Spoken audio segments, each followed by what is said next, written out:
Kabanata 781. Ayokong mamatay. May nagpilit na buksan ang pinto, at mahigit 100 tao ang pumasok. Agad na tumakbo si Julio Perez kasama ang kanyang mga tao at sumigaw, "Hoy! Hoy!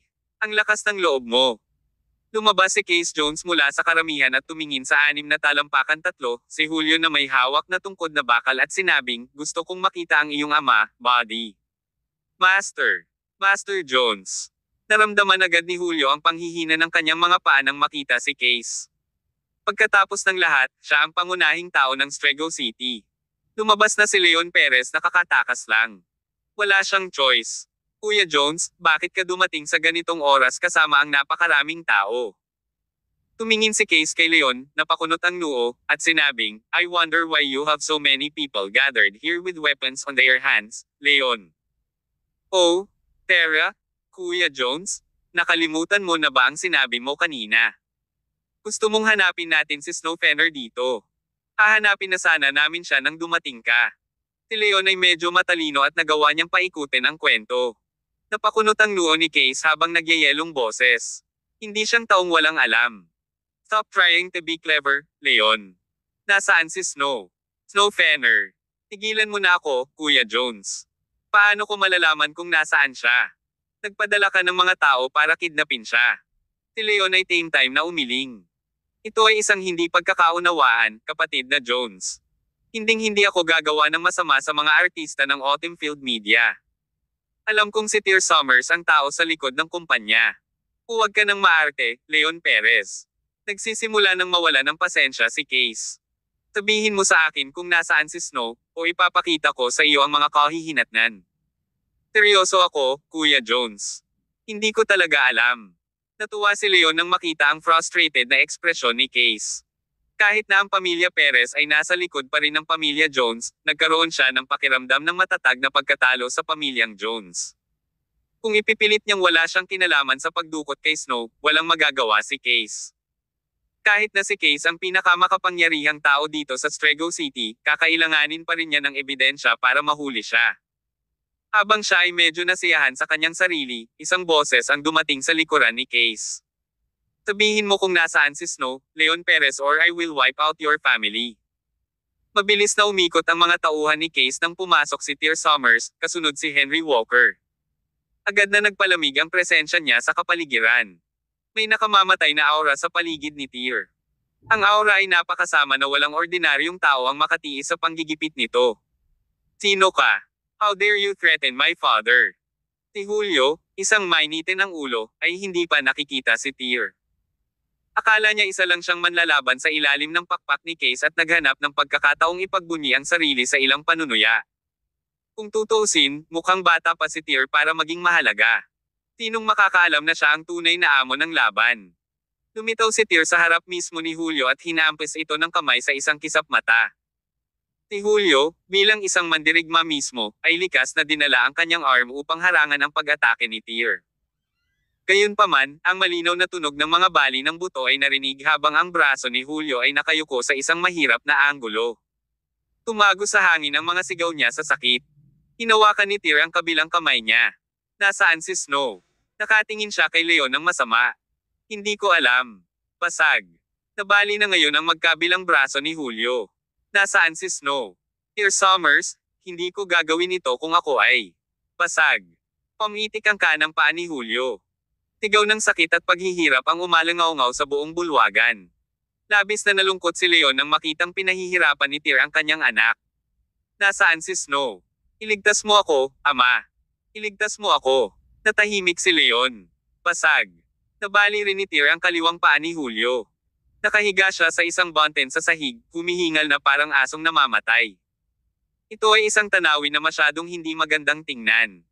Ang mga mandirigma ng pamilya Perez ay hindi kumilos ng padalos-dalos dahil alam na nila ngayon kung sino talaga si Tear.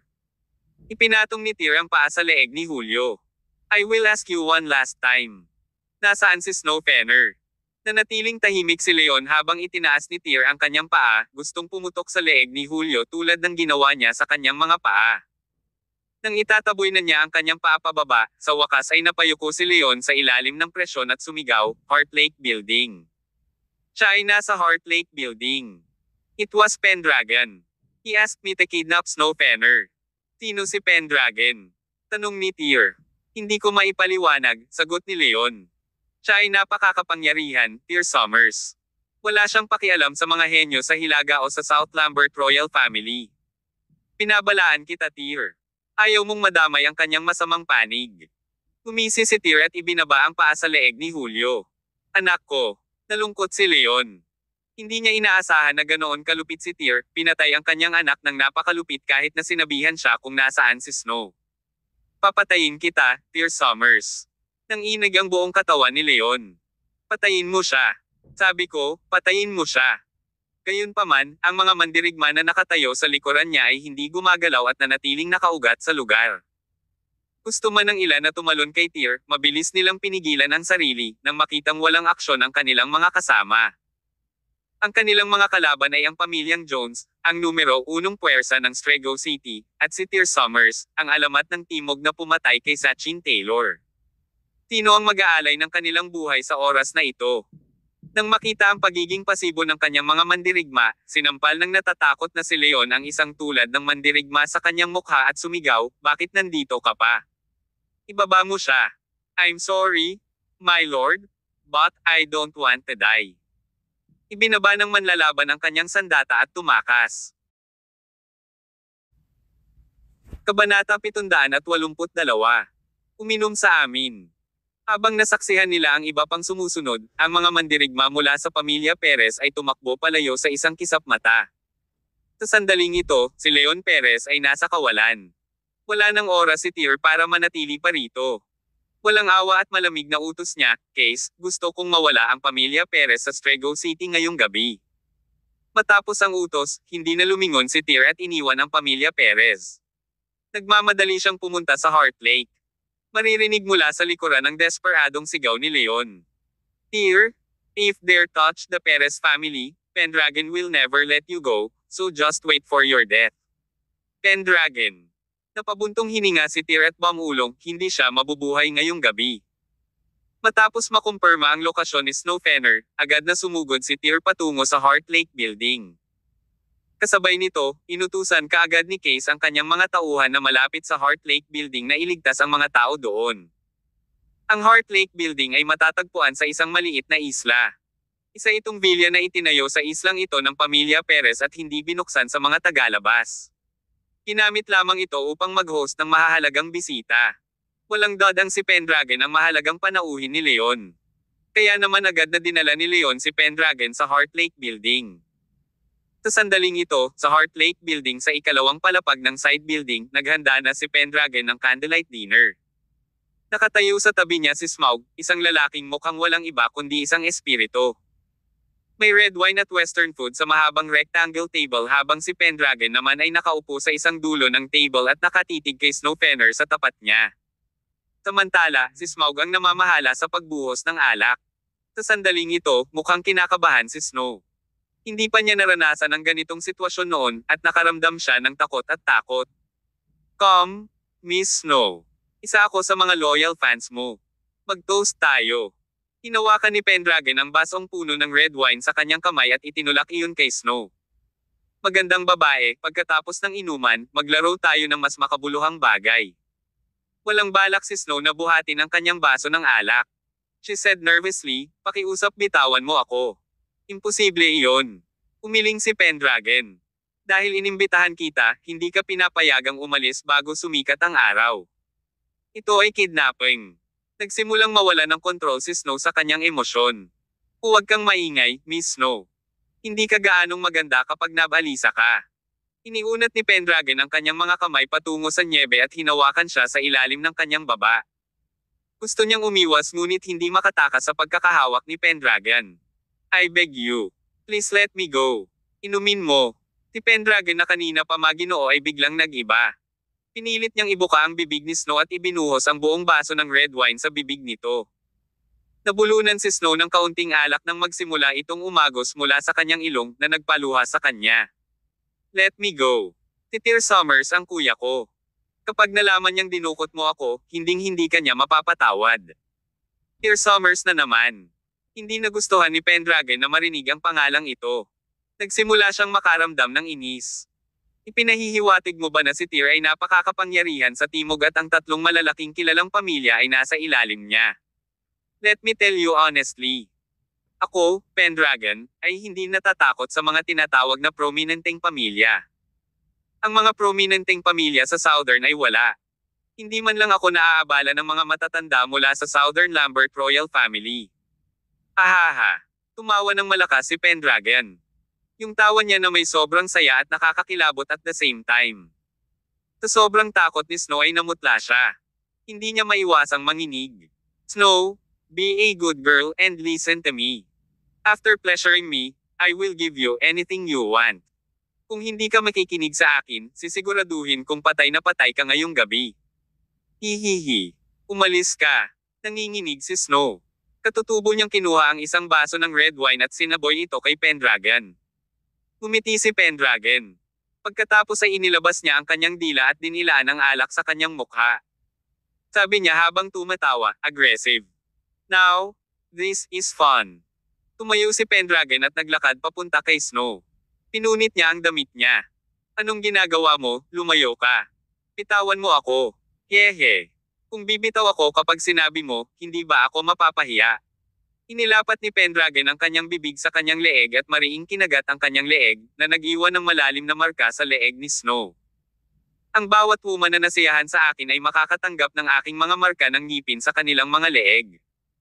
Ito ay itinuturing na isang selyo mula sa akin, Pendragon. Hihihi. Napasigaw si Snow sa sakit. Siya ay bumagsak at nakaramdam ng desperado at kawalan ng magawa. Biglang narinig ang malalakas na tunog ng labanan mula sa labas. Kumunat ang noo ni Pendragon at hinayaan si Snow. Anong nangyayari? Si Smaug, na nagsasalin pa ng alak sa mga baso, ay nagsabi, sa tingin ko ay may nakahanap na sa lugar na ito. Hindi ba ginagawa ni Leon ang trabaho niya? Go and kill them all. Naiintindihan, sagot ni Smaug at naglakad patungo sa pinto. Gayunpaman, sa sandaling bubuksan na niya ang pinto, isang malakas na kalabog ang narinig mula sa pinto. May sumipa sa pinto. Isang malaking pulutong ang pumasok. Ang mga taong ito ay mga kilalang eksperto sa pamilya ng Strego City. Inutusan sila ng kanilang mga pamilya na hanapin ang kinaroroonan ni Snow. Nang ipadala ni Case ang impormasyon ni Snow, ang mga taong ito ang pinakamalapit sa Heart Lake Building, kaya agad silang sumugod doon. Natalo na ng mga taong ito si Willard at ang iba pa na nagbabantay sa lugar. Isang grupo ng mga tao ang sumugod sa silid na ito. Bitawan mo si Miss Snow. Pagpasok nila sa kwarto, nakita nila si Snow na nakahawak sa leeg niya sa sakit. Habang nasaksihan nila ang eksenang ito, galit na galit sila. Ang ilan sa mga taong ito ay mga tagahanga ni Snow. Nakaramdam sila ng matinding galit nang makita nila ang kanilang paboritong idolo na inaabuso sa ganoong paraan. Ang ingay dito. Smaug, patayin mo silang lahat. Saglit na natigilan si Smaug at sinabing, hindi ba ito sobra? Dahil kinakatawan natin. Ano? Sinusubukan mo bang suwayan ang mga utos ko? Huwag kalimutan ang iyong pagkakakilanlan. Oo. Nag-vibrate ang pulso ni Smaug, at lumitaw ang isang punyal sa kanyang mga kamay. Agad siyang nakarating sa gitna ng grupo ng mga tao. Tilamsik, tilamsik, tilamsik. Napuno ng hiyawan ang paligid, at tumalsik ang dugo kung saan-saan. Kahit na ang mga taong ito ay malalaki at malalakas na mandirigma, hindi nila nakayanan ang kahit 3 laslas mula sa punyal ni Smaug. Kabanata 783. Ang pagkamatay ni Pendragon. Sa mga 2 hanggang 3 segundo, 7 hanggang 8 sa mga taong iyon ang natalo ni Smaug. Ang natitirang mga tao ay natakot habang nasaksihan nila ang nakakatakot na kapangyarihan ni Smaug at wala nang pakialam sa pagliligtas sa kanya. Nagtakbuhan sila sa kahihiyan. Inilayo ni Smaug ang kanyang punyal at sinimulang linisin ang lahat ng mga bangkay. Isa-isa niyang kinaladkad ang mga katawan palabas ng silid, na bahira ng pula ang sahig. Nawala ng malay si Snow sa pagsaksi sa tagpong ito. Naduduwal ang amoy ng dugo sa kanya. Kumamit si Smaug ng humigit kumulang 1 minuto upang kaladkarin ang lahat ng katawan ng silid at naghanda upang magpatuloy sa pagbuhos ng alak. You don't need to be in here anymore. Stay outside and stand guard. Oo. Nakatayo si Smaug sa labas ng pinto. Si Pendragon at Snow na lang ang naiwan sa kwarto. Miss Snow? Mukhang tayong 2 na lang ang natitira sa kwartong ito. Halika, hayaan mong ipakita ko sa iyo ang aking pagmamahal sa maluwalhating gabing ito. Nakangiti si Pendragon habang sumusugod kay Snow. Sa sandaling ito, si Snow ay natakot na nang hindi maisip. Nanginginig siya sa sulok. Nang makita niya si Pendragon na sumusugod sa kanya, nawalan siya ng gana na lumaban. Please, please. Bitawan mo ako, pakiusap ko. Napasigaw si Snow sa kawalan ng pag-asa. Gayunpaman, sa sandaling ito, nasa mood na si Pendragon. Hinding-hindi niya siya pakakawalan, kahit gaano pa siya magsumamo. Tinugod niya si Snow na parang aso at sinimulan ng mabangis na punitin ang damit nito. Gayunpaman, sa sandaling ito, isang malakas na kalabog ang narinig sa labas ng pinto. Ang malaking pinto na gawa sa kahoy ay sinipa ng isang tao, at isang figure ang lumipad sa silid na sinabayan ng isang malakas na sigaw. Nang bumagsak ang figure sa lupa, lumabas ang dugo sa bibig ng figure. Smaug. Natigilan si Pendragon habang sinisigaw ang pangalan ni Smaug. Ang tanging ginawa ni Smaug ay nagbuga ng isa pang subo ng dugo mula sa kanyang bibig at sinubukang bumangon mula sa lupa. Suray-suray siya habang sinusubukang bumangon, kumakbang ng 2 o hakbang pasulong, at muling bumagsak sa sahig. Smaug! Hoy! Smaug! Malakas na tinawag ni Pendragon si Smaug, ngunit gaano man kalakas at lakas ang kanyang pagsigaw, napahiga si Smaug sa lupa at hindi gumagalaw kahit isang pulgada. Halata namang namatay si Smaug. Siya ay itinapon sa silid ng taong nasa labas at pinatay. Sino-sino ang nasa labas? Sa sandaling ito, nakaramdam ng kawalan si Pendragon. Nagsimula ng umagos ang malamig na pawis sa kanyang katawan. Alam niya kung gaano kalakas si Smaug. Gayunpaman, natalo lang siya ng isang misteryoso. Gaano kalakas ang taong tumalo kay Smaug? Isang figure ang pumasok sa silid. Titir iyon. Sino-sino ka? Nanginginig si Pendragon. Napatingin siya kay Tyr nang may takot. Hindi pinansin ni Tyr si Pendragon. Agad siyang naglakad papunta kay Snow at tinulungan itong tumayo. Kahit dumating na si Tyr, tulala pa rin si Snow. Pagkaraan ng ilang sandali, bumalik siya sa katinoan at sinabing, ay, fine.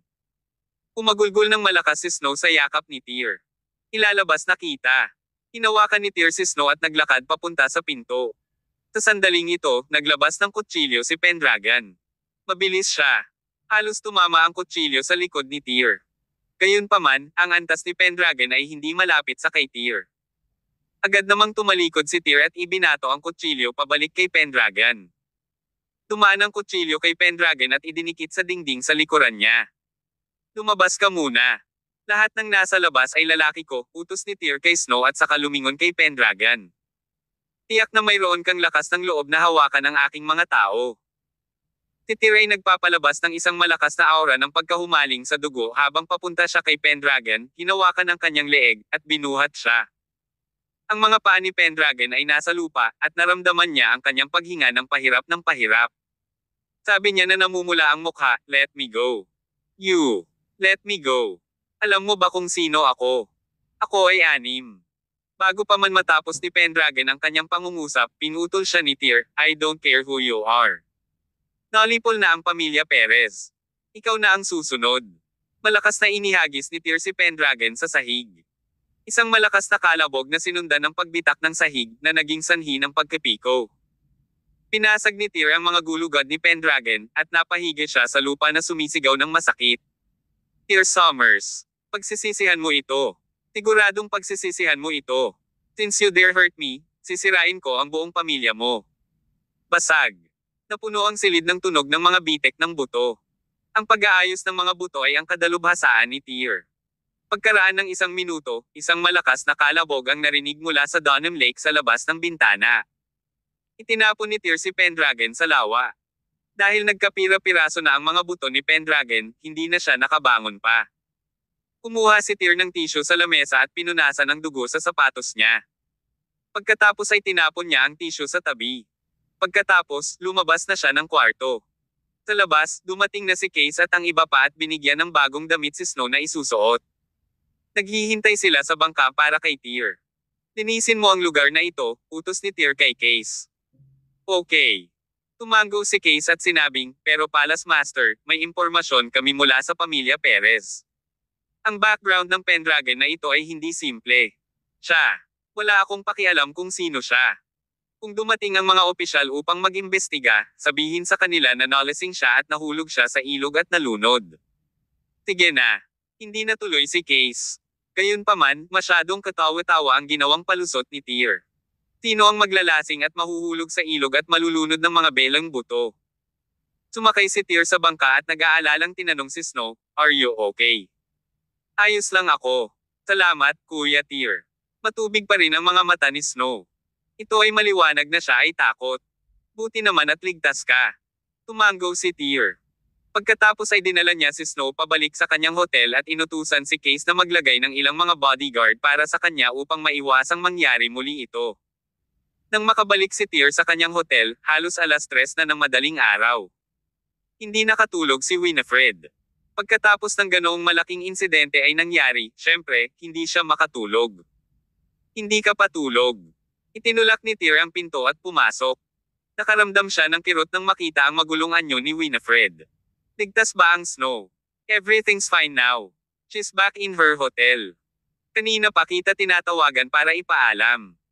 Tyr used a slightly accusatory tone towards Winifred as he said, "You are pregnant right now, you need to take care of your body." Wika ni Tyr habang dinadala si Winifred sa kama. Maya-maya pa ay nakatulog na sila. Biglang malakas na tumunog ang phone ni Tyr. Kabanata 784. Ikaw ay nasa problema. Ano ito? Kinuha ni Tyr ang phone niya at inaantok na sinagot. Damaloy sa telepono ang gulat na boses ni Case. "Palace Master, umalis ka na sa hotel. Bilis." "Ano?" Kumunat ang noo ni Tyr. Agad siyang nagising. "Anong nangyari?" "Kahapon, Pendragon." Ay. Si Case ay bihirang magpanik na nauutal. Sino siya? Siya ay. Naglakad si Tyr patungo sa higanting bintana sa tabi ng kama at hinawi ang mga kurtina habang kausap si Case. Sa mga sandaling ito ay maulap ang langit, umuulan at tila kumikinang ang mga ilaw sa kalye. Sa sandaling ito, ang kalsada ay karaniwang inookupahan ng mga tagapaglinis at may-ari ng mga tindahan sa palengke na naglalagay ng kanilang mga tindahan. Bihira na may ibang lilito sa oras na ito. Gayunpaman, sa ngayon, kinilig ang eksenang nasaksihan ni Tyr. Mga tao. Isang dagat ng mga tao. Ang mga kalye ay napuno ng mga tao, mayroong madaling higit sa 1,000 tao. Kung ang mga taong ito ay mga underground mafia ng Strego City, may kontrol pa rin si Case sa kanila sa Strego City. Maging ang mga underground mafia o isang kilalang pamilya, kailangan pa rin nilang igalang si Case Jones. Gayunpaman, walang pakialam ang mga taong ito kay Case. Nakasuot sila ng itim na tunic suit at hindi maikukumpara ang kanilang aura sa mga underground mafia. "Palace Master, umalis ka sa hotel dali. Umalis ka sa Strego City. Kung hindi ka aalis ngayon, huli na ang lahat." Si Pendragon ay. Siya ay taga Six Doors, tama. Tumawa si Tyr. Masasabi ni Tyr ng mga tao sa mga lansangan, hindi bababa sa mahigit 1,000 sila at lahat sila ay mula sa Six Doors. Sinimulan na nilang palibutan ang hotel na kinaroroonan ni Tyr, halatang nandito sila para sa kanya. Dahil napakaraming miyembro ng Six Doors doon, nangangahulugan ito na seryoso ang sitwasyong ito. So, sino ba talaga si Pendragon? Na-curious si Tyr. Sa Strego City, si Julio Morgan ang namamahala sa sangay ng Six Doors dito, habang ang Green Dragon ang namamahala sa sangay sa timog ng Six Doors. Hindi pa niya narinig ang tungkol kay Pendragon. Hindi niya alam kung bakit magiging malaking bagay sa Six Doors ang pagpatay kay Pendragon. Para siyang nakapatay ng may-ari ng Six Doors. Isa ba talaga si Pendragon sa may-ari ng Six Doors? Nasa isip ni Tyr ang bagay na ito, ngunit naisip niya na ito ay katawa-tawa. Kung si Pendragon ay isa sa mga may-ari ng Six Doors, hindi siya magiging mahina para mapatay siya ni Tyr ng ganoon kadali. Ang isang may-ari ng Six Doors, lalo na, ay hindi gagawa ng isang bagay tulad ng panggagahasa sa mga babae. Habang nakikita ni Tyr ang karamihan ng mga miyembro ng Six Doors, maliban sa mga hinala, hindi niya naramdaman ang anumang pangangailangan na magpanik. Hindi ito dahil may koneksyon siya sa Green Dragon, ngunit dahil hindi mali ang ginawa niya. Dahil ang Six Doors ay kumakatawan sa katarungan at katwiran, hindi mali si Tyr na pumatay ng isang tulad ni Pendragon. Kamag-anak man siya ng Six Doors, wala silang magagawa sa kanya. Hobby, anong nangyari? Sa pagkakataong ito ay bumangon si Winifred sa kama at pumunta sa tabi ni Tyr. Namutla si Winifred nang makita ang masikip na kalye at nagtanong, "Hobby, anong nangyayari? Bakit ang daming tao sa labas?" Hindi pipi si Winifred. Nahulaan niya na may nangyari, at kinabahan siya. "Wala lang misis ko. Dito ka na lang kasama ni Blair. Huwag mo na rin hayaang lumabas sina tatay at nanay. Bababa ako at titingnan. Pero Hobby, nandito ba tong mga to dahil sa nangyari kahapon? Ang dami nila. Good. Don't worry, walang mangyayari." Hindi na hinintay ni Tyr na matapos ni Winifred ang kanyang pangungusap at agad siyang sinigurado. Hindi rin sinabi ni Tyr sa kanya ang walang laman na salita. Ito at totoo na hindi kayang sakta ng maraming tao sa labas ng hotel si Tyr. Gayunpaman, sa pagbabalik tanaw, nadama ni Tyr na kakaiba ang mga bagay. Nilinaw na niya sa Green Dragon na ayaw niyang masyadong malapit sa Six Doors. Sa isang banda, ayaw ni Tyr na matali ng ibang tao at sa kabilang banda, ang Regal Palace at Six Doors ay dalawang magkaibang organisasyon. Gayunpaman, sa sandaling ito ay tila may kamay na patuloy na humihila kay Tyr at ito ay Six Doors. Maaaring hindi lang nagkataon ang hitsura ni Pendragon. Hindi nagpatuloy si Tyr sa paghula ng walang patutunguhan. Pinakalma niya si Winifred at mag-isa nang bumaba. Sa sandaling ito, ang mga miyembro ng Six Doors na nakasuot ng itim ay nakapalibot sa perimeter ng hotel. Sila ay walang ekspresyon at hindi nagpahayag ng anumang nararamdaman. Naririto ang mga taong ito dahil nakatanggap sila ng mga utos mula sa kanilang mga nakatataas at dumating upang isagawa ang kanilang misyon. Tumayo si Tyr sa front door ng hotel at walang emosyong tumingin sa libu-libong tao sa labas. Hindi kumibo ang mga miyembro ng Six Doors at nakatitig lang kay Tyr.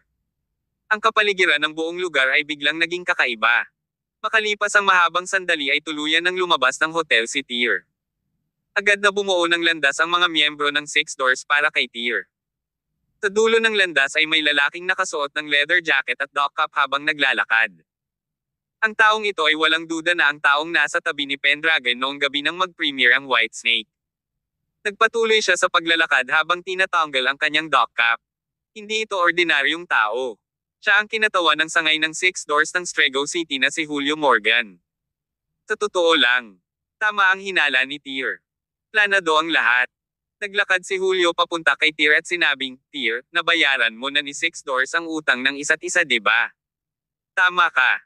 Tumango si Tyr. "Akala ko wala na akong gagawin sa inyo, Six Doors, ngayon. Hindi ko inaasahan na magkikita tayo ng ganito kabilis at sa ganitong paraan." Hehe. Tumawa ng mahina si Julio.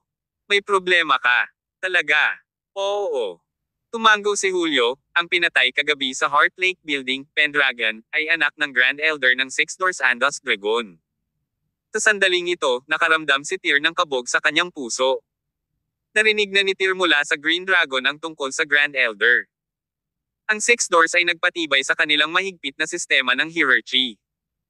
Ang pinakamataas sa hierarchical chain ay ang mga may-ari ng organisasyon, pagkatapos ay ang Elder at pagkatapos ay ang Four Gate Masters. Kabanata 785. Huwag mo akong bantatan gamit ang aking pamilya. Ang dakilang Elder ay may awtoridad na katulad ng mga may-ari ng Six Doors. Ang pag-iral ng matanda ay halos upang mapanatili ang mga may-ari sa tseke. Ang matanda na tinutukoy ni Julio ay walang pagsala ang pinakamakapangyarihang nilalang. Ang kanyang pag-iral ay maaaring ituring na pangalawang kamay ng Six Doors. Hindi katakatakang napakatapang ni Pendragon. Hindi man lang siya naabala ng mga pinakakilalang pamilya sa Hilaga o ng maharlikang pamilya. Maaari siyang kumilos ng ganito kaagresibo dahil kontrolado ng Six Doors ang Celestial Empire. Gayunpaman, ang punong tanggapan ng Six Doors ay wala sa Strego City. Hindi dapat nasa Strego City si Pendragon, kaya bakit siya naglakbay ng ilang libong metro patungo sa Strego City at pinukaw ang pangyayaring ito? Hindi naniniwala si Tyr na walang nangyari dito. That Pendragon had tried to rape a woman. Bakit ang Six Doors ay hindi nag-iimbestiga sa kanyang ugali kundi lumapit sa akin? Sumagot si Julio, ito ay itinuturing na internal affair sa Six Doors, kaya dapat nating gawin ito. Gayunpaman, pinatay mo ang anak ng matanda, kaya kailangan ka naming ibalik sa punong tanggapan upang tumanggap ng paghatol mula sa matanda. Talaga. Pinaikit ni Tyr ang kanyang mga mata. Sigurado ka bang kaya mo akong kunin?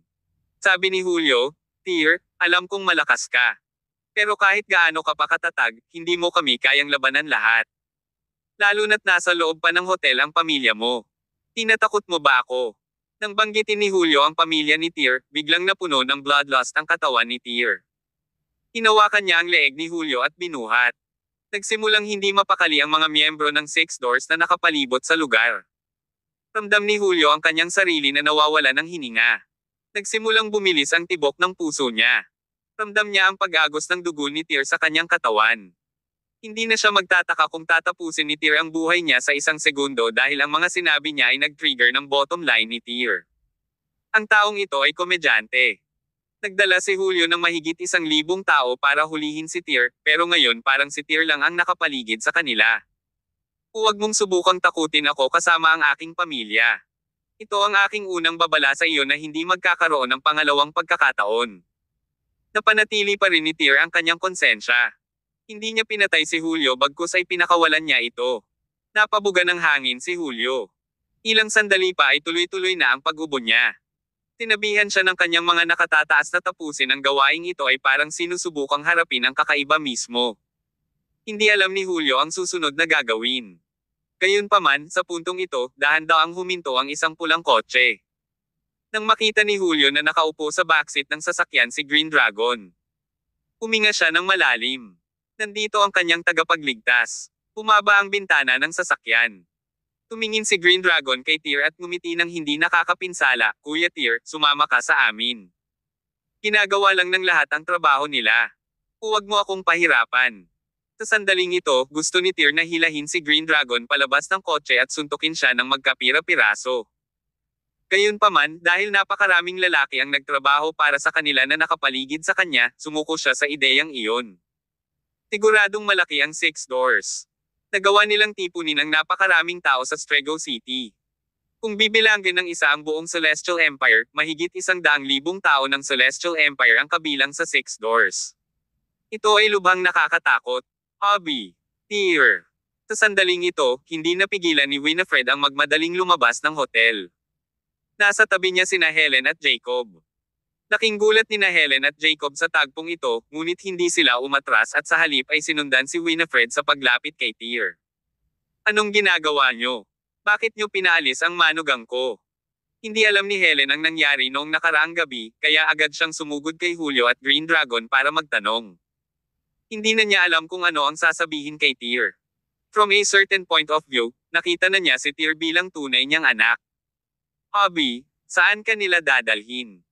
Puno ng pag-aalala ang boses ni Winifred. "Asawa ko, Nay, huwag kang mag-alala sa akin. Pumalik na kayo." Alam ni Tyr sa kanyang puso na ang sitwasyong ito ay hindi maaaring harapin sa paraang gusto niya, kaya't wala siyang pagpipilian kundi sundin ang Green Dragon at ang iba pa. Ang kailangan lang niyang gawin ngayon ay pakalmayan ang kanyang pamilya at huwag silang mag-alala. Pero Hobby, sila ba? Walang mangyayari. Huwag kang mag-alala. Napakalaki ng sitwasyong ito ngunit sa parehong oras ay hindi gaanong seryoso. Kahit na hindi alam ni Tyr ang totoong dahilan sa likod ng problema, sinabi sa kanya ng kanyang instincts na walang gagawing masama sa kanya ang Six Doors. "Pumalik ka muna. Babalik ako agad. Huwag kang mag-alala sa akin." Sa sandaling ito, hindi alam ni Tyr kung paano ipapaliwanag kay Winifred at sa iba pa ang nangyayari, kaya pinili niyang halikan si Winifred sa noo nito at naglakad patungo sa sasakyan ni Green Dragon. Habang dinadaanan ni Tyr si Julio, sinabi niya, "Alagaan mo ang pamilya ko. Kung may mangyari man sa kanila, sisiguraduhin kung malaking halaga ang babayaran ng buong Six Doors. Ito ay hindi biro o walang basang banta. Kahit na hindi ganap na sirain ng Regal Palace ang Six Doors, maaari pa rin niyang makapinsala at makabunggo sa Six Doors." Si Winifred at ang natitira ay nakamasid habang inaalis si Tyr sa kanila ngunit wala silang magawa noon. Gusto nilang sumugod kay Tyr, ngunit pinigilan sila ng ibang miyembro ng Six Doors. Umupo si Tyr sa backseat ng kotse, sa tabi ng Green Dragon. Ini-start na ang makina ng sasakyan, at nagmaneho sila patungo sa kalsada. Ang iba pang 1,000 miyembro pagkatapos ay umalis sa lugar na maayos na maayos. Maya-maya pa ay umalis na si Tyr ay dumating na sina Case at Snow sa hotel. Nang malaman nilang kinuha na ng Six Doors si Tyr, nagpanik ang lahat. Agad namang kinontak ni Case si Carson at ang iba pa. Si Carson ay kasalukuyang nasa Southern Crypt Capital. Gayunpaman, nang marinig ni Carson ang balita, hindi siya nagpahayag ng anumang pakiramdam ng takot. Ang ginawa lang niya ay sinabihan si Case na huwag gumawa ng kahit ano at protektahan na lang ang pamilya ni Tyr at wala na siyang dapat ipag-alala pa. Pagkatapos ng labanan sa Timog, nagpakita si Carson ng isang namumukod tanging kasanayan sa pamumuno na ginawang paggalang at paghanga ni Case sa kanya. Kabanata 786. Skyscraper. Dahil sinabi ni Carson, nagtiwala si Case sa kanya. Pagkatapos ay sinunod niya ang utos ni Carson at hinayaan ang pamilya ni Tyr na manatili sa Strego City hanggang matapos si Tyr sa pagharap sa sitwasyon at bumalik upang iuwi sila. Sa sandaling ito, umalis na si Tyr sa Strego City kasama ang Green Dragon. Sumakay sila sa eroplano at umalis papuntang ibang lungsod. Habang papunta doon, hindi gaanong nag-uusap sina Tyr at Green Dragon. Dahil ang mga bagay ay dumating sa ganito, nahulaan na ni Tyr ang karamihan sa mga nangyayari. Alam na ng lahat kung bakit kailangang pumunta si Tyr sa headquarters ng Six Doors. Hindi pipi si Tyr. Hindi siya naniniwala na ang lahat ay nagkataon lamang. Nagkataon lang na pumunta ang anak ng matanda sa Strego City para maghanap ng mga babaeng paglalaruan at nagkataon na napili ang kaibigan ni Tyr at pinatay ni Tyr. Pagkatapos, nagawang ayusin ng Six Door ang mahigit 1,000 tao na pumunta sa tinutuluyan niyang hotel para hulihin siya. Kung may magsasabing hindi lahat ito ay pinlano at inayos, hindi ito maniniwala si Tyr. Paglipad ng eroplano, ngumiti si Green Dragon, na nakaupo sa tabi ni Tyr, at sinabi sa kanya, "Welcome to Harbor City." Aha! Pinasahe ni Tyr ang kanyang mga templo. Nahulaan na niya na ang punong tanggapan ay nasa lungsod na ito dahil 100 milya lamang ang layo nito mula sa Imperial Capital City. Nabanggit na noon ng Green Dragon na malapit sa dagat ang headquarters ng Six Doors. Ang Imperial City ay walang dagat, kaya ang Harbor City ang tanging lungsod na maaaring maging ito. Kahit na nahuli si Tyr at napilitang pumunta ng Six Doors, sa totoo lang, walang ginawa ang Green Dragon para pilitin si Tyr na sumunod. Para bang niyaya niya si Tyr? Ano ang susunod mong plano? Hindi pa rin masaya si Tyr. Hindi niya ginusto ang pakiramdam na minamanipula ng ibang tao. Sumagot si Green Dragon, "Pinatay mo ang anak ng matanda, syempre, nandito ako para dalhin ka sa punong tanggapan para makatanggap ng hatol. Akala mo ba iniimbitahan kita dito para magbakasyon?" Tumawa si Tyr at binalingan ng middle finger si Green Dragon. "Masama ang Pendragon na iyon." Sumagot ang Green Dragon, "Kahit na siya ay masama, ang Six Doors ay kailangang hatulan iyon. Sa huli, napatay mo pa rin ang isang superior ng Six Doors." Pagkatapos ay sadyang ipinaalala ng Green Dragon, "Tyr, nasabi ko na sa iyo noon na ang matanda ay may malaking awtoridad sa Six Doors. Mula sa isang tiyak na pananaw, maaari niyang kontrolin kahit ang may-ari. Samantala, si Pendragon ay anak ng nakatatanda, kaya mataas ang kanyang posisyon sa Six Doors. Kasing taas ng Four Gate Masters." Tanong ni Tyr. Tumawa si Green Dragon. Ang bawat departamento ay may iba't ibang posisyon. Gayunpaman, sa nakatatanda, ang Four Gate Masters ay walang halaga kumpara sa kanyang anak dahil siya ang mahalagang sanggol ni Andusk. Ngumisi si Tyr at sinabing, "So, magiging miserable ako kung sinusundan kita sa headquarters." Ahaha. Tumawa ang Green Dragon at sinabing, "Magtiwala ka, tutulungan ka namin." Umanga ka talaga ng may-ari. Nang sabihin niyo ni Green Dragon, ayaw nang magtanong ni Tyr. Halatang planado ang lahat ng ito ng may-ari. Kahit na hindi pa nakikilala ni Tyr ang may-ari, natitiyak niya na ang taong ito ay isang mapanlinlang na tao. Alam din ni Tyr na malapit na niyang makilala ang Tusong Fox na ito. Paglabas nila ng airport, meron ng mga taong naghihintay sa kanila.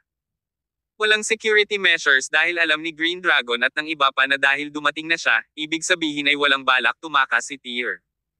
Gusto man niyang tumakas, hindi siya mapipigilan ni Green Dragon at ng iba pa. Pagkatapos ng halos 40 minutong biyahe, dumating si Tyr sa beach ng Harbor City. Bumagsak ang mga alon. May isang higanting 66 na antas ang taas at malaking gusali sa dagat. Nagbigay ito ng marilag na pakiramdam. Tumayo si Tyr sa harap ng malaking gusali at tumangala. Parang kasing taas ng ulap ang tuktok ng gusali. Kasabay ng tunog ng mga alon na humahampas, halos mabigat ang pakiramdam. "Ito ang headquarters?" tanong ni Tyr. Umiling si Green Dragon, "Oo, pero hindi. This is actually a jail. Kulungan." Hehe. Tumawa si Green Dragon. Parang ayaw niyang magpaliwanag masyado. Six Doors' most impressive building is the skyscraper. Pagkatapos ay nagsindi ng sigarilyo ang Green Dragon at ipinasa ito kay Tyr. Noong unang bahagi ng siglo, ang Six Doors ay medyo mayaman. Gayunpaman, nang ang buong bansa ay tumuntong sa bagong modernong panahon, ang mga lawa at ilog ay dahan-daang nawala sa mata ng publiko, at ang Six Doors. Ang pagkakaroon ay dahan-daang hamina, syempre, na humantong sa pagbaba ng kita. Tumawa si Tyr at sinabing, nag-evolve na ngayon ang mga pamilya mula sa lumang panahon, pangalan lang ang nagbago, pero ang pundasyon nila ay pareho pa rin. Pero ngayon karamihan sa mga pamilya ay nagsimula na ring gawing normal ang business models, say. Green Dragon side. Nag-meeting kami noon para umupo sa Glant building na ito para makakuha ng pera. Gayunpaman ang may-ari ay isang konserbatibong tao. Hindi niya ito isusuko kahit anong mangyari. Halos matawa si Tyr. Napakahirap ba noon ng Six Doors gusto nilang rentahan ang kanilang gusali? Kung ang gusali ay naging isang kumpanya ng kalakalan, karaoke, o anumang iba pang modernong gusali, ito ay maghihikayat ng hindi maipaliwanag na pakiramdam. Sabi ni Tyr, mukhang hindi nagkukulang ng pera si Pendragon. Kahit walang pera ang Six Doors, may kapangyarihan sila. Nagdala kayo ng pera, hindi ba? Naging malungkot ang ekspresyon ng Green Dragon habang sinabi niyang, Tyr, bilang tao, kailangan nating magkaroon ng bottom line. Sige. Nagkibit balikat si Tyr at sinabing, you have your bottom line, but it doesn't mean others do. Kung tama ang aking mga hula, ang Six Doors ay mararamdaman lamang na mahirap sa mga taong tulad mo na nanindigan sa kanilang ilalim. May mga nakakain na ng pera para mabusog ang tiyan. Sabi ng Green Dragon, kaya naman kailangang pagsabihan ang mga ugali na ito, lalo na sa norte. Ang hilaga. Oo. Tyr, ikaw na bahala simula ngayon. Bakit sa akin? Natigilan si Tyr. Pakiramdam niya ay iba ang ipinahihiwatig ng Green Dragon. Kumunat ang noo niya. Anong ibig mong sabihin? May nasabi ba ako? Parang wala. Tumawa si Green Dragon. Pagkatapos ay naglabas siya ng posos, lumingon kay Tyr, at sinabing, Tyr, dahil nandito tayo, kailangan nating sundin ang mga patakaran. Kung hindi, magkakaroon ng hindi kinakailangang chismis. Okay. Kusang inabot ni Tyr ang kanyang mga kamay. Pagkatapos ay isinuot sa kanya ng Green Dragon ang posos, at pumasok ang dalawa sa gusali. Kabanata 787. Andos Dragon. Pagpasok pa lang ng dalawa sa gusali, agresibong sumugod sa kanila ang isang grupo ng mga lalaki. Nangunguna sa grupo ang isang dominante at matipunong lalaki na nasa edad 60. Ang kanyang mga bisperas ay kasing talas ng isang lawin, at ang kanyang mga kilay ay nakataas sa kanyang noo. Ipinakita niya ang dignidad at kapangyarihan. Malinaw na sa simula pa lang nakahawig niya ang isang bayani sa isang comics. Parehong magkatulad ang kanyang pangangatawan at pagkakahawig. Ibaba mo siya, umungol siya habang pinalibutan agad ng dalawang men si Tyr Summers. Tumigil ka, anong ginagawa mo? Kumunat ang noo ni Green Dragon. Isang malakas na ungol ang pinakawalan niya, agad na napatigil ang grupo. Pagkatapos ay tumingin siya sa matanda, Yumoko, at sinabi, narito ang Southern Gate Master of Six Doors upang batiin si Grand Elder. Ang lalaking ito pala ay ang Grand Elder ng Six Doors, Andos Dragon. Hindi katakataka na mayroon siyang dominanteng presensya. Umirap si Andos Dragon, hindi pinapansin ang Green Dragon habang nagpatuloy siya, ibaba mo siya. Kumalaw na naman ang mga tauhan niya. Gayunpaman, masiglang humakbang ang Green Dragon sa harap ni Tyr. Dahil hindi ipinakita ni Andos ang Green Dragon ng anumang paggalang, ang huli ay hindi kailangang mag-alala tungkol sa pagiging angkop. Ang pinakamasama na maaaring mangyari ay ang dalawa sa kanila ay ibuhos ang lahat ng pagkukunwari ng kabaitan. Ano ang sinusubukan mong gawin, Grand Elder? Natatakot ako na hindi ito naaayon sa mga patakaran. Mga panuntunan. Isang alon ng galit ang bumalot sa Andos habang sinisigawan niya, pinatay ni Tyr Summers ang aking anak, ngunit nagsasalita ka sa akin ng mga patakaran. Lumayas ka sa harapan ko, Green Dragon, kung hindi, tatapusin din kita. Hindi mo makukuha ang huling say sa Six Doors, Grand Elder. Nanliit ang mga mata ni Green Dragon na may malamig na sneer sa kanyang mga mata. Ang tingin sa mga mata ni Andos ay positibong nakamamatay. Malamig niyang sinabi, kung gusto kong itapon ang isang makasalanan na pumatay sa isang senior member ng Six Doors bilang Grand Elder ng Six Doors Elders Council, kailangan ko pa bang dumaan sa iyo, Green Dragon? Sumagot si Green Dragon, sa totoo lang, hindi na kailangan. Pero si Tyr Summers ang nag-utos ng pag-aresto. Kahit na siya ay litisin, kailangan itong dumaan sa Six Doors Arbitration Tribunal. Hindi pinapayagan ang lynching. Malamig ang ekspresyon ni Andusk. Green Dragon, sinusubukan mo ba akong takutin sa amo? Sumagot ang Green Dragon, it's all about business. You don't need to concern yourself, Grand Elder. Sa pamamagitan nito, sinamahan ng Green Dragon si Tyr Summers sa itaas. Ang grupo ng mga lalaki sa ilalim ng Andusk ay nakatayo pa rin sa kanilang daan. Gayunpaman, sumigaw ang Green Dragon, umalis ka. Bawat isa sa kanila ay nakaramdam ng matinding panginginig sa kanilang mga puso. Napalingon sila kay Andusk. Pinandilatan sila ni Andusk na galit na galit. Naiinis siya pero nag-aalangan din. Naglabas ang Green Dragon ng token na sumasagisag sa kanya bilang isa sa 4 Gate Masters of Six Doors.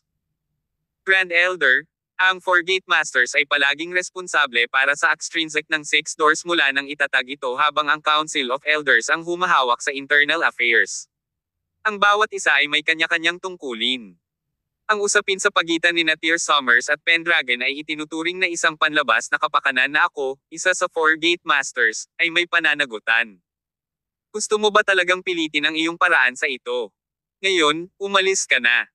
Nang makitang ginamit ng Green Dragon ang kanyang trump card, hindi nang ahas si Andusk na magsabi ng kahit ano. Kung ang bagay na ito ay hahatakin, ang mga nakatataas ay magugulo. Posible rin na siya ay mapababa sa kanyang posisyon bilang Grand Elder ng Council of Elders. Walang pagpipilian si Andusk kundi magkompromiso pagkatapos timbangin ang mga kalamangan at kahinaan. Green Dragon, kailan gaganapin ang tribunal? Tanong ni Andusk. Sumagot ang Green Dragon, bukas. Ang Council of Elders at ang 4 Gate Masters of Six Doors ay naruroon. Nandoon din ang amo. Kaya hanggang doon, huwag mo na akong pahirapan, Grand Elder.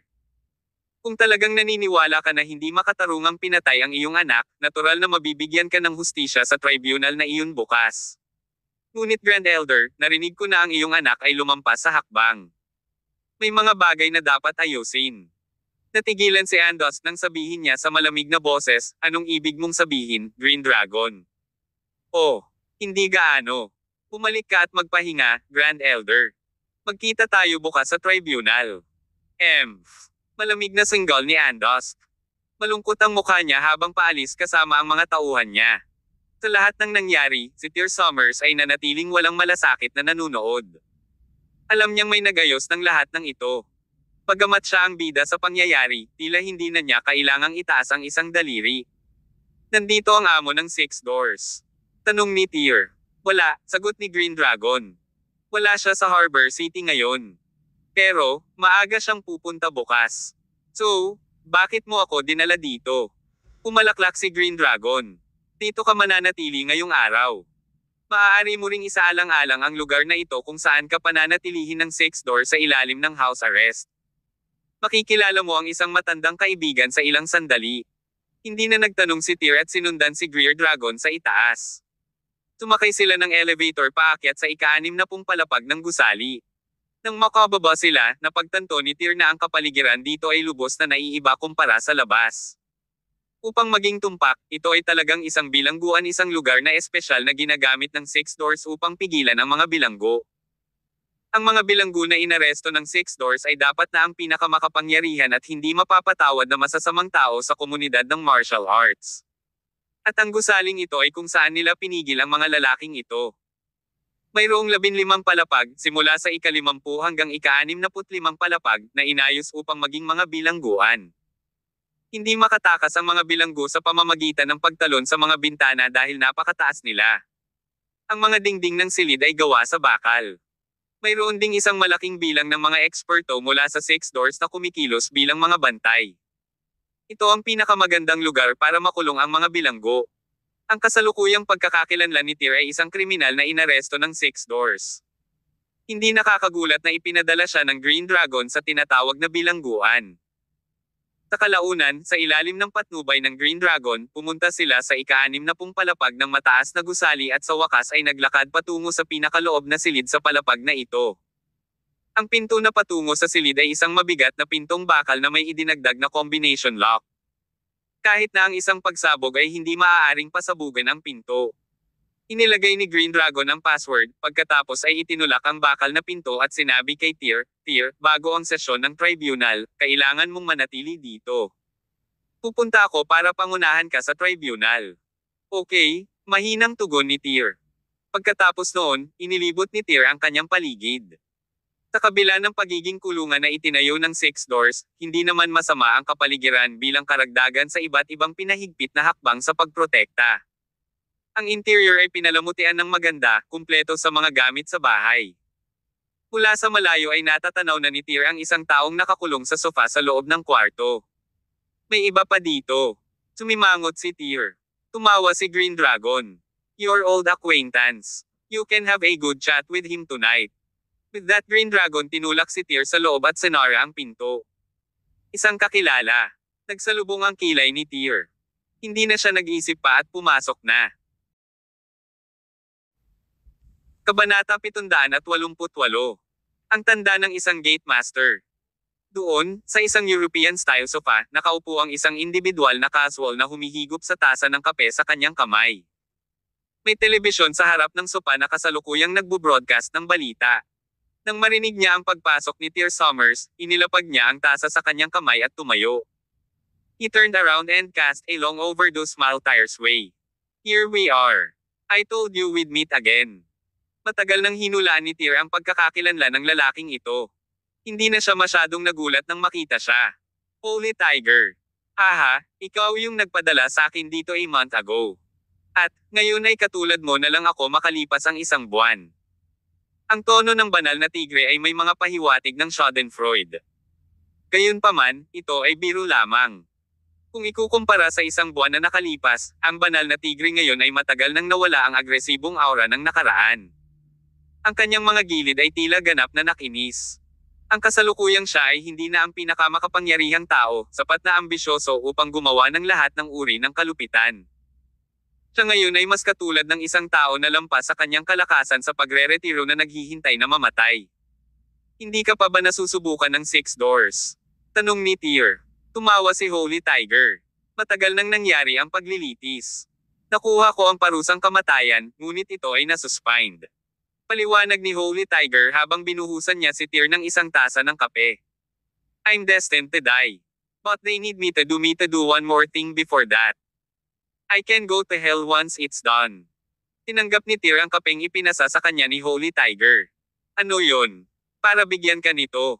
Dahil doon, nagpaikot-ikot si Holy Tiger at naglabas ng token mula sa kanyang dibdib at ibinigay kay Tyr. Tinanggap naman ito ni Tyr at nagulat siya. Isa itong tansong token na may nakaukit na 3 salitang Six Doors sa likod at ang 4 Gate Masters White Tiger, na nakasulat sa harap.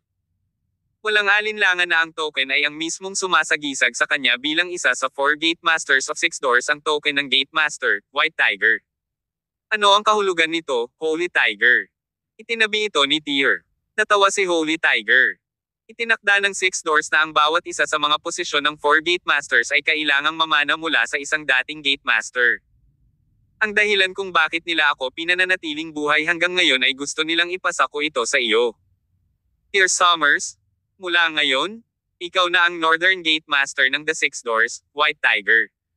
Nagbibiro ka. Umisi si Tyr. Hindi ko kailanman nais na maging isang Gate Master of Six Doors. Wala kang choice. Napabuntong hininga si Holy Tiger. Napagpasyahan na ng Six Doors na hayaan kang pumalit sa akin at maging Northern Gate Master ng Six Doors mula nang ipadala ka nila sa Japan. Kaya lang, hindi lahat ng tao ay gusto ang trabahong ito. Ikaw, Tyr Summers, ay palaging Palace Master ng Regal Palace.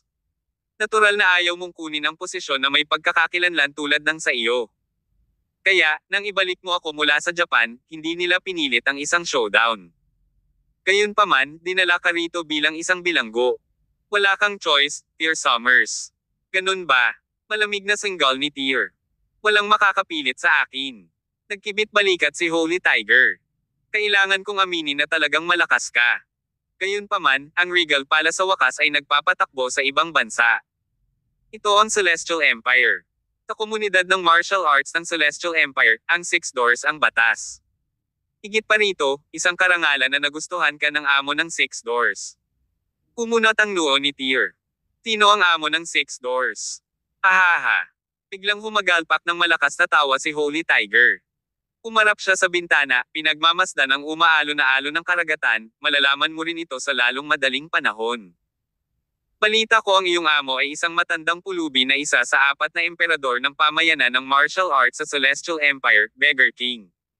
So, tanong ni Tyr. Haha. Huling ngumiti si Holy Tiger at hindi na nagsalita pa. Maya-maya, pumunta siya sa malapit na cabinet, binuksan ito, at kinuha ang isang sulat. Tyr, malapit na akong mamatay. Can you do me a favor before that happen? Anong favor? Lumapit si Holy Tiger kay Tyr at iniabot sa kanya ang sulat. Minsan ay nagkaroon ako ng mabuting kaibigan na nagngangalang Chasing Wind. Sana makahingi ka ng tawad sa kanya para sa akin at ibigay sa kanya ang liham na ito. Chasing Wind. Nasaan siya? Tanong ni Tyr. Sumagot ang Holy Tiger, makikita mo na siya sa lalong madaling panahon. May bahagyang pagkunot sa pagitan ng mga kilay ni Tyr. Do you have to be so mysterious when you ask me for help? I'm not going to help you deliver the letter until you explain the situation to me. Isang bakas ng kadiliman ang bumungad sa mukha ni Holy Tiger habang siya ay nagbuntong hininga. Walang oras. Ano? Tapos na ang oras ko. Tumalikod si Holy Tiger at dir-diretsong nagmarcha patungo sa pinto. Iyon ay kapag ito ay bumukas, at mula sa labas, 2 matipunong miyembro ng 6 na doors ang pumasok. May mga tanikala sa kanilang mga kamay na nakarating sa lahat ng 4 na paa ng Holy Tiger. Hindi lumaban ang Holy Tiger. Matapos maisuot ang kadena, nilinggan niya si Tyr. Tandaan mo, Chasing Wind ang name niya. Humingi ka ng tawad sa kanya sa pwesto ko. Pagkatapos nito, sinundan ng Holy Tiger ang 2 miyembro ng Six Doors at umalis. Ang Chasing Wind ng pag-asa sa paligid niya. Ang 4 Gate Masters. Bakas ang kawalan ng magawa sa mukha ni Tyr. Umiling siya, saka tumayo para maglakad patungo sa bintana at tumingin sa ibaba. Sa ibaba, naghihintay ang isang pulang limousine at isang bulletproof na SUV.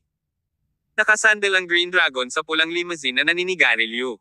Ngayong gabi ay minarkahan ang pagkamatay ng Holy Tigers. Ang dahilan kung bakit siya pinananatiling buhay ng Six Doors hanggang ngayon ay upang kumpletuhin ang isang seremonya ng pagbibigay ng kapangyarihan mula sa luma hanggang sa bago. Ngayong kumpleto na ang ritual, natural lang na ang Holy Tiger ay kailangang mamatay. Sa kabila ng lahat na humantong sa puntong ito, walang pagnanais si Tyr na sumali sa Six Doors. Hindi nagtagal, ang Holy Tiger ay inihatid pababa ng 2 member ng Six Doors. Nakatayo ang Green Dragon sa harap ng kotse at tinitigan ang Holy Tiger, na natapakan ng aspaltong nagkalat sa upos ng sigarilyo. Tinulyapan ng Holy Tiger ang Green Dragon, bahagyang nanginginig ang kanyang mga kalamnan sa mukha. Ito ay 2 magkapatid na minsan ay naglakas loob sa maraming panganib ng magkasama. Ngayon, isa sa kanila ay ipapadala na sa lugar ng pagbitay. Kahit na ibang tao ito ay mahirap pa rin ang sitwasyon. Kung may kabilang buhay, gusto kong maging magkapatid ulit tayo. Lumapit si Holy Tiger sa Green Dragon at yumuko. I'm sorry, kuya. Nabigo kita. Hindi sumagot si Green Dragon. Mabilis niyang inilayo ang kanyang ulo sa abot ng kanyang makakaya. Tila ayaw niyang makita ng Holy Tiger ang kanyang mga luha. Kabanata 789. Namatay ang Holy Tiger.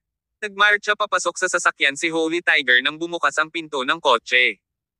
Pagkatapos noon, itinaas ni Green Dragon ang kanyang ulo at tiningnan kung saan matatagpuan ang Tyr Summer sa ika-6 na palapag. Ang mga nagsagawa ng martial arts ay may magandang paningin. Kitang-kita ng dalawa ang mga ekspresyon ng isa't isa kahit na ang layo ng pagitan nila. Napaawang ang mga labi ni Tyr nang mapansin niyang namumula ang gilid ng mga mata ni Green Dragon at malinaw ang mga luha sa gilid ng kanyang mga mata. Pagkatapos, binuksan ng Green Dragon ang isang pinto ng kotse at pumasok. Kinailangan niyang personal na ipadala ang isang taong itinuturing niyang kapatid sa execution ground. Ang pakiramdam na ito ay tunay na parang kamatayan sa pamamagitan ng 1,000 hiwa. Hindi sentimental na tao si Tyr, pero hindi niya maiwasang isipin ang mga kaibigan niya nang makita ang eksenang ito. Kung may magre-rebelde sa Regal Palace, anong klaseng emosyon ang mararamdaman ni Tyr? Ang silid ay may linya ng lahat ng uri ng merienda at alak. Sa halip na isang kulungan ng 6 doors, mas parang presidential suite ito. Nagbuo si Tyr ng isang baso ng red wine pagkatapos ay umupo sa couch.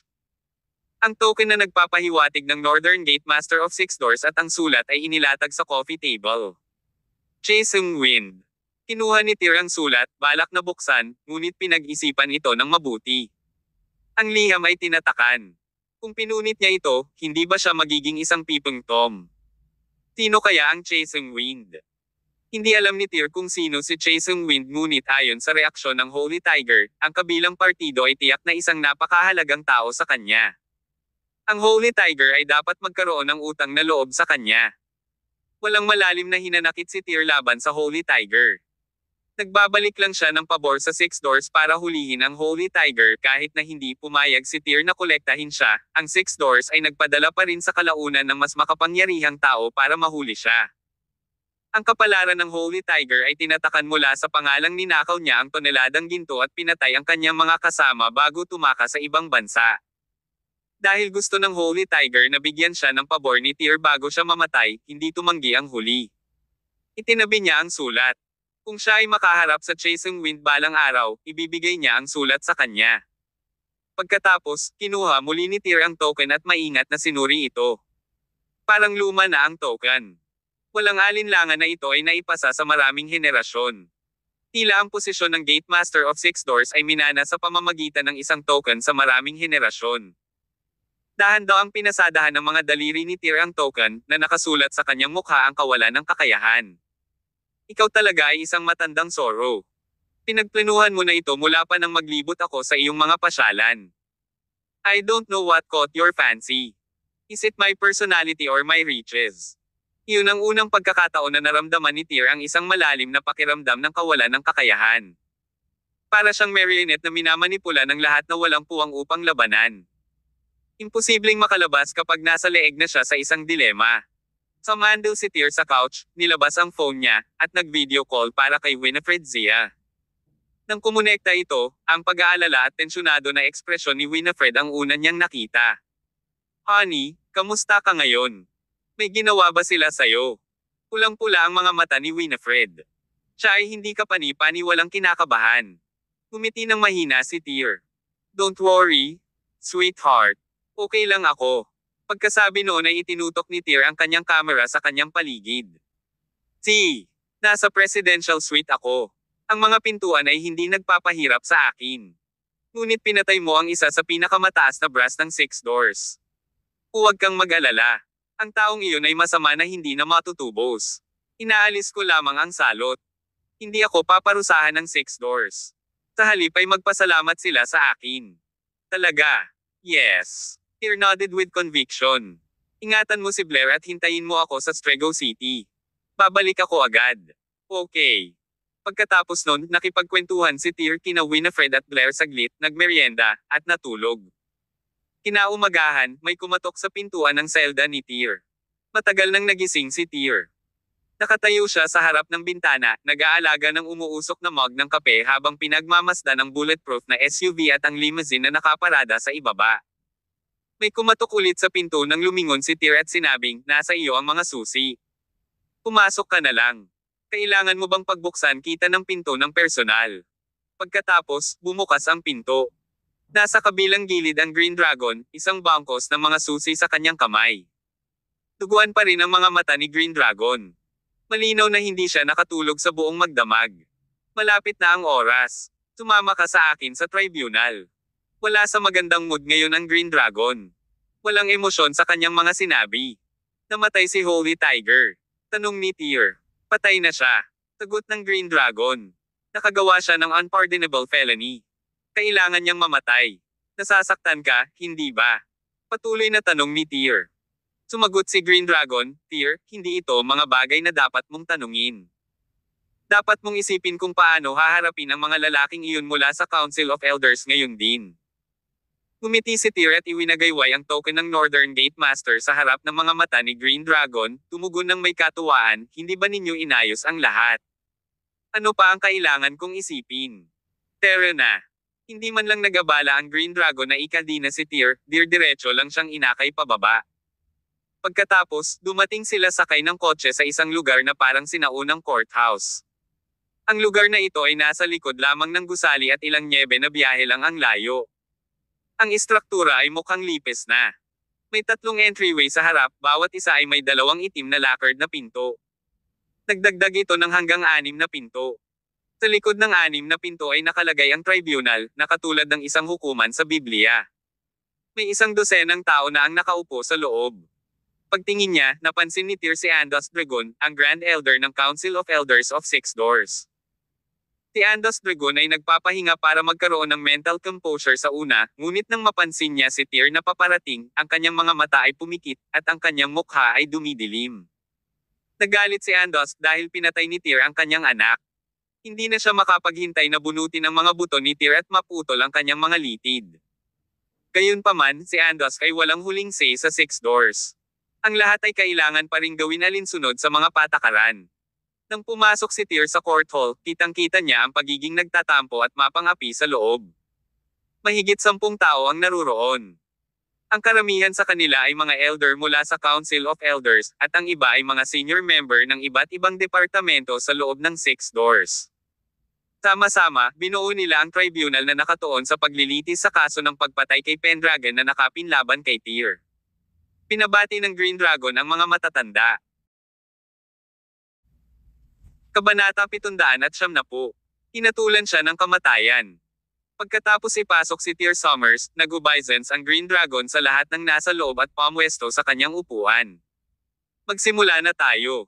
Si Andos Dragon ay naiinip at gustong ipaghiganti ang kanyang anak. Kaya naman, ayaw niyang maghintay pa ng 1 segundo. Baka sa mga mata niya ang galit habang nakatitig kay Tyr na nasa kinatatayuan. Hindi na niya hinintay na saksakin ng kutsilyo si Tyr nang makitang walang pakialam. Tyr Summers, inaamin mo ba ang iyong mga kasalanan? Isang paputok na dagandong ang umalangaw sa buong korte, na nagmula kay Third Elder Nikolai Myers ng Council of Elders, na siyang arbitrator ng arbitration meeting na ito. Anong mga krimen? Tumingin si Tyr kay Nikolai, baka sa tono niya ang pang-aalipusta. Ipinahayag ni Nikolai, pinatay mo si Pendragon, ang anak ng Grand Elder ng Six Doors. Alam mo ba na ito ay isang malaking paglabag? Capital offense. Umuso si Tyr. Si Pendragon ay inaangkin ng mga kababaihan sa kaliwa, kanan, at gitna at nakagawa ng mga krimen na labag sa batas. Pinatay ko siya para alisin ang mga tao sa isang salot. Ano pa, nakita mo bang pinatay ko si Pendragon? Nabalitaan ko na nahulog siya sa lawa habang lasing at nilunod ang sarili. Anong sinasabi mo? Hindi napigilan ni Andos Dragon ngunit galit na hampasin ang mesa sa harap niya. Kung ang aking anak ay talagang nahulog sa lawa at nalunod, lahat ba ng buto sa kanyang katawan ay madudurog? Anong klaseng biro ito? Depensa ni Tyr, kung ganoon, ano ang kinalaman niyan sa akin?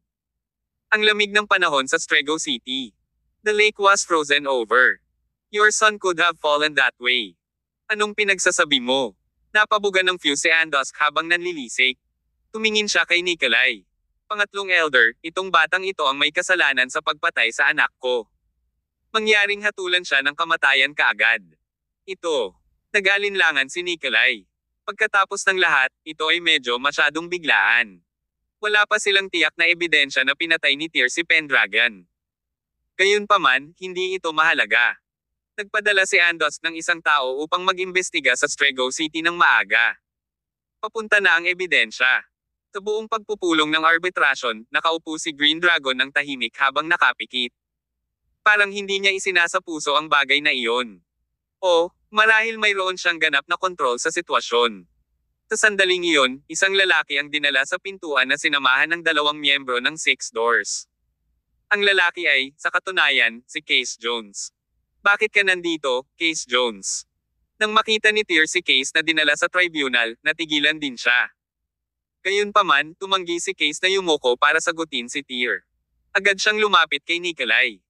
Pinabati ni Case Jones ng pamilya Jones ng Strego City ang mga Panginoon ng Six Doors. Nang makitang pumasok si Case, nanliit ang mga mata ni Andos. Isang liwanag ang kumislap sa kanyang mga mata na para bang lahat ay naayon sa plano. Case Jones? Kilala mo ba ang lalaking nasa kinatatayuan? Tanong ni Nicholas. Nilinggan ni Case si Tyr na matalim na nakatitig sa kanya. Isang ginawang hindi sinasadyang dumaloy sa likod ni Case, ngunit hindi nagtagal ay nabawi niya ang kanyang katinoan. Oo.